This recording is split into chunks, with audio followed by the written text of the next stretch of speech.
Hai semuanya, saya ingin menyapa Anda melalui video ini dan kita akan membahas tentang coronavirus, tapi bukan dari sisi negativity-nya, justru dari sisi satunya. Dan video ini saya tujukan untuk Anda, para pemilik bisnis, khususnya di Indonesia, dan juga Anda klien-klien Gratio yang selama ini di coaching di Gratio Practical Business Coaching, dan juga untuk Anda termasuk internal team yang ada di Gratio.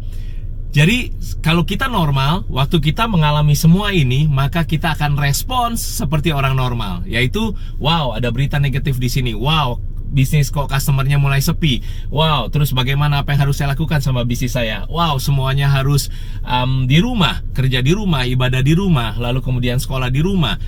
Apa yang terjadi adalah dampaknya langsung drop banget ke bisnis-bisnis yang selama ini Anda jalankan.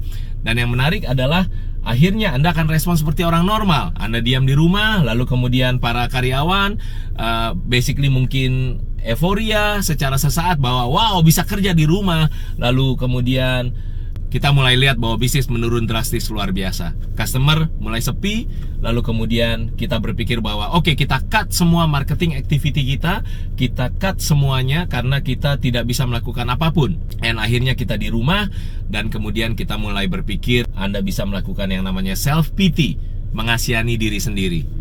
And then kemudian yang terjadi adalah, ya sudah, status kita adalah menunggu 2 minggu ini, menunggu 1 bulan ini, menunggu 3 bulan ini, menunggu 6 bulan ini, atau setahun ini. Kita nggak tahu. Saya berpikir satu hal yang lain, bahwa kita nggak boleh jadi orang normal. Sebagai pemilik bisnis, kita justru harus berpikir di atas normal. Ya dong, karena ada kalimat yang mengatakan bahwa orang tidak sukses adalah orang yang melihat problem dan menangis. Tetapi kalau orang sukses melihat problem nggak? Melihat problem. Tetapi orang sukses itu kemudian bisa melihat opportunity yang ada dan kemudian berusaha luar biasa. Nah, yuk kita bahas action nyata apa yang harus kita lakukan sebagai pemilik bisnis menghadapi coronavirus dan global economic crisis ini.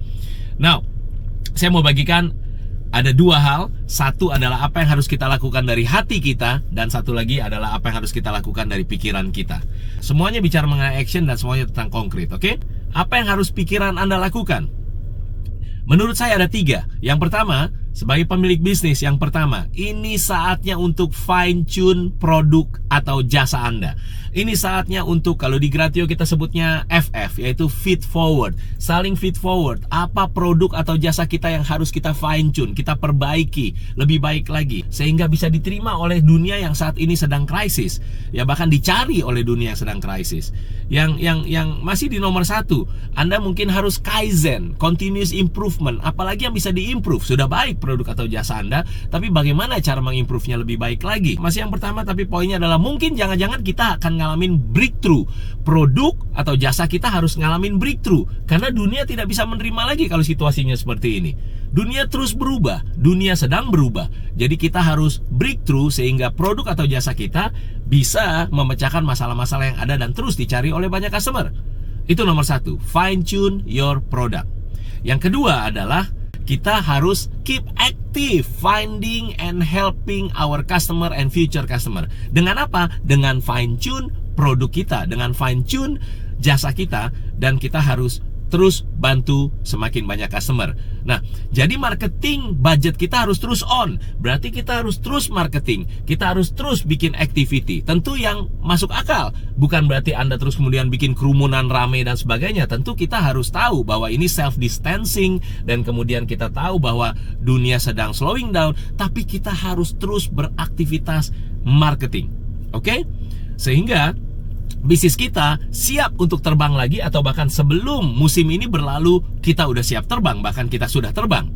Dan yang ketiga adalah, dan ini penting banget karena banyak klien-klien di Gratio bertanya pada para coaches dan para pemilik bisnis, bertanya kepada Coach Yohanes juga bahwa Coach Yohanes, apa yang harus kita lakukan ini? Karena kita nggak bisa marketing, kita nggak bisa bikin activity dan sebagainya. No, kalau itu yang terjadi dalam hidup kita, dalam bisnis kita, yang ketiga adalah ini saatnya you sharpen your team and consolidate your business. Ini saatnya Anda untuk tajamin tim Anda, dan Anda harus bikin bisnis Anda semakin konsolidasi. Apa yang harus dilakukan? The power of unity tentang tim. Sekali lagi, kita mesti ingetin sama tim communication bahwa ini bukan saatnya drama, ini bukannya saatnya untuk saling mikirin hal-hal yang selfish. No, kita harus pegangan tangan. Sekali lagi self distancing ya. Jadi artinya pegangan tangan secara hati sehingga kita benar-benar unity. Kita sama-sama look for each other. Pegangan tangan, the power of unity. Jadi tim kita sharpen, no drama, no hal-hal yang office politik dan sebagainya. No, kita harus bersatu. Dan kemudian kalau ada virus di kapal bisnis Anda dan dia tidak mau bertobat, virus artinya adalah tim atau karyawan yang negatif terus luar biasa, dan dia tidak mau bertobat juga, ini saat yang paling tepat untuk keluarin dia, cemplungin ke laut. Dari kapal bisnis Anda, keluarin dari kapal bisnis Anda. Tentu Anda mungkin kasih skoci lalu supaya dia bisa ke kapal lain atau ke pulau lain, tapi intinya Anda tidak mau ada virus di dalam kapal bisnis Anda, apalagi di saat-saat seperti ini. Oke?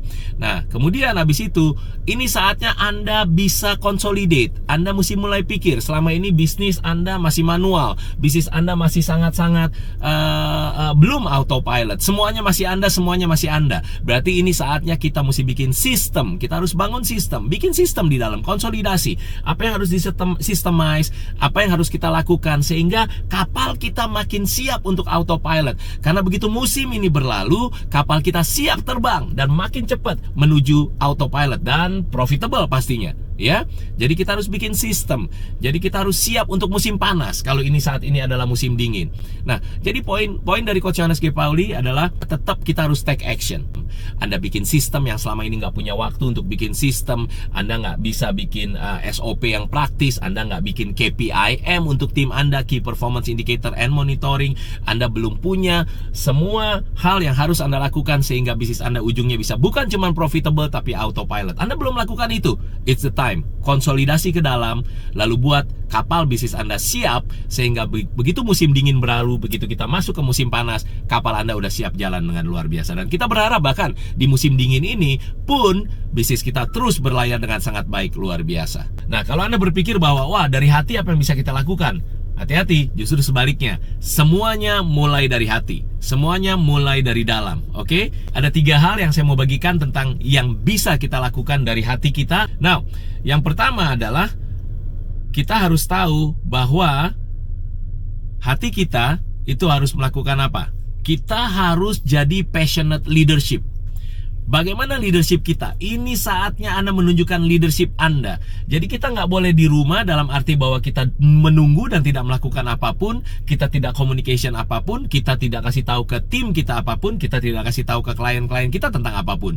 Intinya kita tahu bahwa semua orang sedang merasakan adanya coronavirus dan orang basically normal akan menunggu. No, kita different, kita beda. Jadi apa yang kita lakukan adalah kita harus punya passionate leadership. Jadi harus gimana? Kita harus passionately lead the team. Kita harus communicate dengan sangat jelas ke tim kita. Apa yang sedang terjadi, apa dampaknya ke bisnis kita, dan apa yang harus kita lakukan. Jadi kita harus nunjukin leadership kita. Leadership is about communication. Dan kita harus sampaikan juga ke klien-klien kita bahwa apa yang sedang terjadi dan apa yang kita lakukan dan apa yang harus Anda lakukan sebagai klien-klien, sebagai customer-customer, dan kita mulainya dari diri kita sendiri. Oke, itu yang pertama. Kelihatan simple tapi sangat-sangat powerful. Yang kedua, ya, dari hati kita. Yang kedua adalah respons kita. Ingat, kita jangan left response, kita harus right response. Left response bicara mengenai kita blaming, kita menyalahkan situasi. Kenapa sih harus ini terjadi? Kenapa saatnya seperti ini? Kenapa sih dampaknya ke bisnis saya luar biasa sekali? Lalu kemudian Anda bikin excuses, alasan-alasan yang nggak masuk akal. Dan yang lebih bahaya lagi justru kita complaining, ya. Kita complaining, kenapa sih Tuhan kasih kayak begini? Kenapa sih pemerintah tidak melakukan ini? Kenapa pemerintah tidak serius begini, tidak serius begini? Kenapa? Semuanya complaining. Ya, kalau kita lihat blaming, ya, terus kemudian kita excuse and complaining, itu BEC, itu back, akan bikin hidup kita jadi makin backwards, makin mundur. Jangan, kita harus right response. Apa right response? Yang pertama adalah introspek. Kita harus introspeksi apa yang harus kita lakukan ke dalam. Karena semua yang di luar kita tidak bisa kontrol. Introspeksi dulu, ya. Kemudian habis itu kita harus grateful. Kita harus bersyukur. Karena sampai saat ini kita masih bisa hidup, kita masih sehat, kita masih bisa sama keluarga kita masih punya tim, kita punya bisnis, kita bersyukur, ya. nggak usah harus hal-hal yang besar, hal kecil. Tadi pagi kita bangun, kita masih bisa sarapan, kita udah harus syukuri, betul ya. Lalu kemudian ownership, ya, ownership. Right response bicara mengenai take ownership. Saya harus bikin ini jadi the best time of my life. Kalau belum ya, kita harus bikin ini jadi the best time of my life. Tentu tidak over optimistic dan sebagainya. No, kita harus realistik. Tapi kita harus take ownership. Kalau bukan kita yang berubah, maka dunia tidak akan berubah. Bisnis kita tidak akan berubah, tim kita tidak akan berubah. Betul ya? Jadi yang kedua adalah kita harus right response. Karena kalau introspek, lalu grateful, and take ownership, itu I go huruf depannya. Berarti kita akan go forward. Dunia ini mungkin sedang slowing down, tapi kita akan go forward. Oke? Nah, yang ketiga, apa yang harus Anda lakukan di hati Anda adalah ini saatnya kita harus get out of our comfort zone. Memang sangat tidak mudah, tapi kita harus get out of our comfort zone. Kita tidak bisa waiting, kita tidak bisa menunggu, ya. Kita harus melakukan sesuatu yang belum pernah kita lakukan. Kita harus berpikir yang belum pernah kita pikirin, atau kita harus nyoba sesuatu yang belum pernah kita coba. Intinya kita tidak bisa menunggu. Semua yang saya ngomongin begitu mudah diucapkan, tetapi dilakukan sangat tidak mudah. Makanya kita nggak boleh jadi orang normal, kita harus di atas normal. Ya, makanya saya suka sekali kalimat entrepreneurs. Definisi dari entrepreneurs, kalau saya bagikan sekali lagi di sini, adalah entrepreneurs atau pengusaha atau pemilik bisnis adalah orang yang bertahun-tahun dalam hidupnya mau hidup seperti kebanyakan orang tidak mau. Karena kerja keras luar biasa, karena ya luar biasa sekali lah pokoknya. Tetapi bertahun-tahun kemudian sepanjang hidupnya bisa hidup seperti kebanyakan orang tidak bisa. Jadi pesan saya yang terakhir adalah kita boleh berusaha sebagai manusia, tapi semua adalah kuasanya ada di Tuhan pastinya. Jadi poin saya simple, yuk kita harus semakin lean on God. Kita harus semakin mengandalkan Tuhan lagi. Jadi betul-betul kita harus semakin dekat sama Tuhan. Kita ajak tim kita semakin dekat sama Tuhan, sehingga kita tahu dan kita lihat dengan mata kepala kita sendiri bahwa betapa Tuhan sangat maha kuasa dan manusia tidak ada kuasanya. Jadi ujung-ujungnya adalah God is everything. Jadi kita harus bikin bahwa segala aspek dalam hidup kita harus makin mengandalkan Tuhan lagi. Tapi nggak bisa cuma berdoa doang, tetap kita harus berusaha, betul ya? Jadi kita harus berpikir tadi, ingat 3 hal yang harus hati Anda lakukan dan 3 hal yang harus pikiran Anda lakukan. And take action, ya, take action. God is with us. Saya Coach Yohanes G. Pauli, founder, CEO, dan master coach dari Gratio Practical Business Coaching. Thank you buat nonton video saya. Saya berharap video ini sangat bermanfaat buat Anda. Dan ingat, ayo, jangan jadi orang normal. Kita harus jadi orang di atas normal. God is with us. Thank you. Keep the passion real.